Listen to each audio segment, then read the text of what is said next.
Good morning. It's Monday morning. Today we're going to read Matthew 23, verses 23 to 28, several of these woes that he denounces the Pharisees with. Woe to you, scribes and Pharisees, hypocrites, for you tithe mint and dill and cumin, and have neglected the weightier matters of the law, justice and mercy and faithfulness.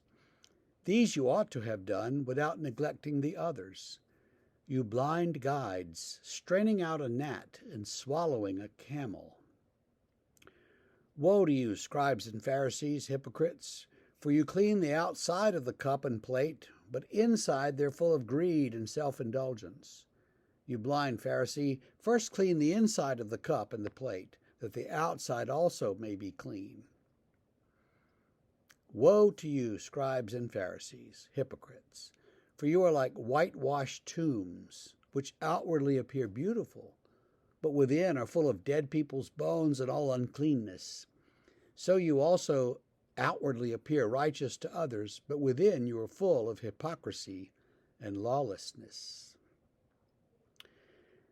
So I read these three together because I don't think we need to spend that much time on them. He continues to condemn the Pharisees and the scribes for their I think what he would call their outward appearances, their outward obedience to the law, but they don't have any spiritual change that's been affected in them. So they're not they're clean on the outside, but not inside.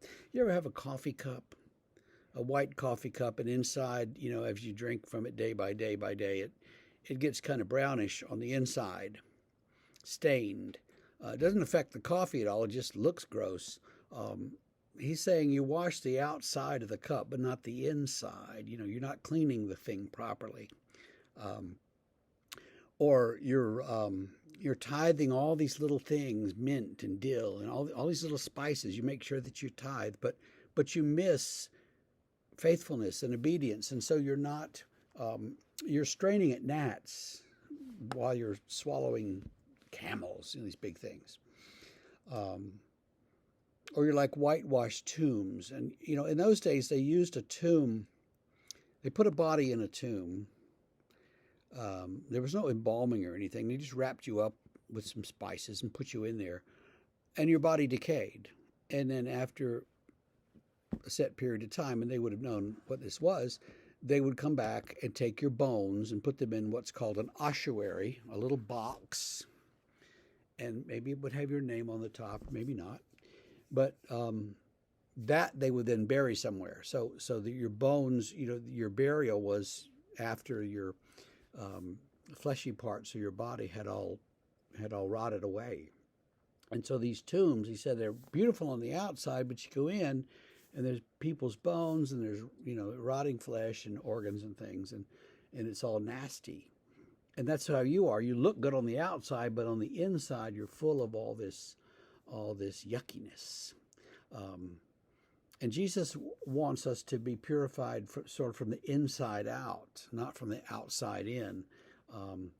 He's not too concerned with how we appear to other people. He's very concerned with how we appear before the Lord God. And that's what's important. So as we continue this crawling journey through Matthew for Advent here, pay attention to what it is that God is kind of nudging you to do about your insides, and don't worry quite so much about your outward appearance. And tomorrow it will be Tuesday, and we will continue with a little more of this chapter, try to finish it up. See you then.